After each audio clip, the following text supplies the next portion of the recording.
Personal மற்றும் மல்டிபர்போஸுக்கு ஏற்ற மாதிரி ஒரு சாலிடான ஃபேப்ரிக் சீட் மெட்டீரியல்ஸ் தான் வண்டியோட இன்டீரியர் ஃபுல்லாகவே யூஸ் பண்ணியிருக்காங்க. ஈஸியாக க்ளீன் மற்றும் மெயின்டைன் பண்ணுற மாதிரி சாலிடான பிளாஸ்டிக் பார்ட்ஸும் வண்டியோட இன்டீரியர் ஃபுல்லாகவே யூஸ் பண்ணியிருக்காங்க. 12 வோல்ட் பவர் சாக்கெட் ஃபீச்சரும் வண்டியோட தேர்ட் ரோக்கு கொடுத்துருக்காங்க.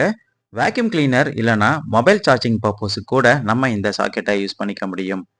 புட் டோரை ஈஸியாக ஆக்சஸ் பண்ணுறதுக்கு இங்கே ஒரு கிராப் ஹேண்டில் ஃபீச்சரும் அவைலபிளாக இருக்குது.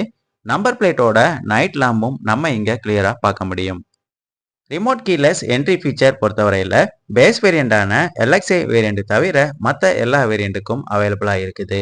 ZXi மற்றும் ZXi Plus வேரியண்ட்டுக்கு மட்டும் ஸ்மார்ட் கீ ஃபீச்சர் கொடுக்குறாங்க. ஃபியூல் ஃபில்லிங்கை ஓப்பன் பண்ணி எப்படி இருக்கு அப்படின்னு இப்போ பார்ப்போம். வண்டியோட லெஃப்ட் சைடில் தான் ஃபியூல் ஃபில்லிங்கை பிளேஸ் பண்ணியிருக்காங்க. டிரைவர் சீட்டுக்கு கீழே தான்